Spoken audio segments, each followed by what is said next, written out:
Congratulate JMU on that victory. Very disappointing loss. I thought our defense played well. Still too many penalties in the game at critical times. The one hands to the face penalty in the second half that kept that drive going. We had a third down stop. They ended up scoring on that drive. Was a huge play in the game. Not connecting with Ted. Perfect play call.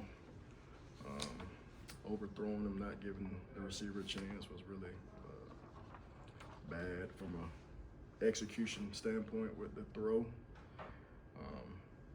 Special teams, the last punt was really good. Several other punts didn't match the hang and putting our gunners and our punt team in danger. The two fake punts that limited our possessions in the first half really took a toll on our defense from a physicality and duration standpoint, in my opinion. We only really had 3 possessions on offense in the first half because of those 2 fake punts. Got to commend our defense. They played very hard, tackled well. A lot of self-inflicting pre-snap penalties with our O-line.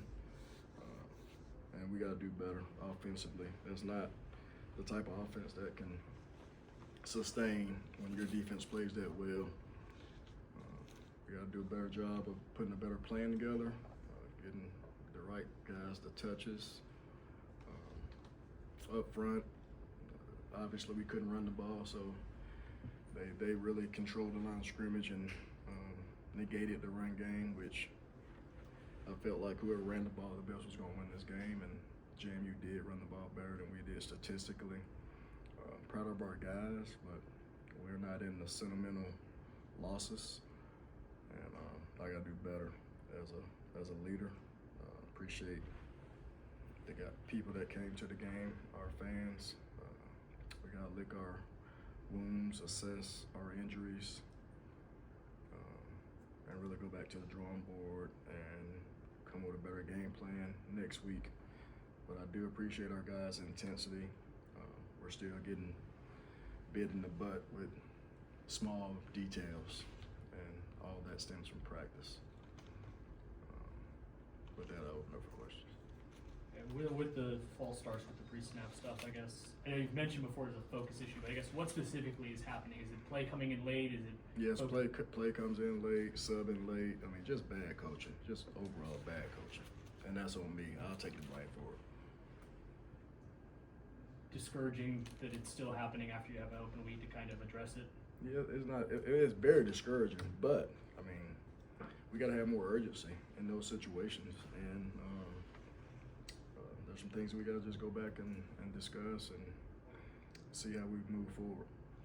Yeah, it kind of goes a little bit to what he's asking, because you came out the game very good on defense. I mean, they had 6 penalties in the first quarter. They didn't record a third down in the first quarter. They only had 8 passing yards. So obviously the coaching was very good in that first quarter. What was the biggest difference in the collapse in the last 3 quarters? I wouldn't say the last 3 quarters. We had a lead going into halftime. It was the 2 fake punts that they executed, and I think our defense may have been on the field maybe 20 straight plays because of the 2 fake punts that JMU executed. So lack of assignments, bad call with that, and luckily our defense bowled up their necks and stopped, JMU from scoring. So I wouldn't say we played a bad quarter. Offensively, we only had 3 possessions, and then the 4th possession was one where it was 20-something seconds left, and we were just trying to see if we could get some type of play off a big play. But we got to protect better. We got to do a lot better in the line of scrimmage on offense, and everything starts there. And our quarterback decision making and getting the ball out. But it's tough when we're not protecting well, and we're backing up 5 because of delayed game and false starts and just self-inflicted wounds that we can't handle. And when we don't have a good running game, you allow a team to pin their ears back and dictate to you what's going on, then those are the things that kind of happen. What are some things you think you can work on for the running game to improve it over the next few games? Yeah, we just got to work on being physical. being a lot more physical, and that has to happen in practice. And we got to get more push, and then maybe finding different guys. I got to go back and look at the film, see what we did wrong, see what the miscues were, and then kind of go from there.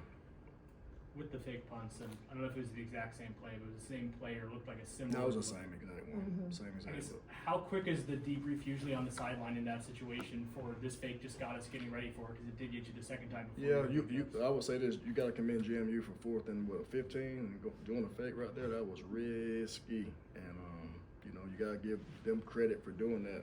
Of course, from a special teams organization, you just don't expect that they would call that, and they executed. So it's kudos to them.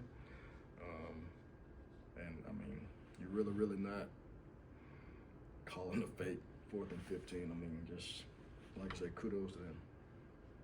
Switching gears to the other side of things, what do you like about your linebacker safety place? And like for a lot of the game, they were able to say Josiah making plays, DIC, Jordan Huff. Yeah, those guys tackle well. We knew we had to tackle well.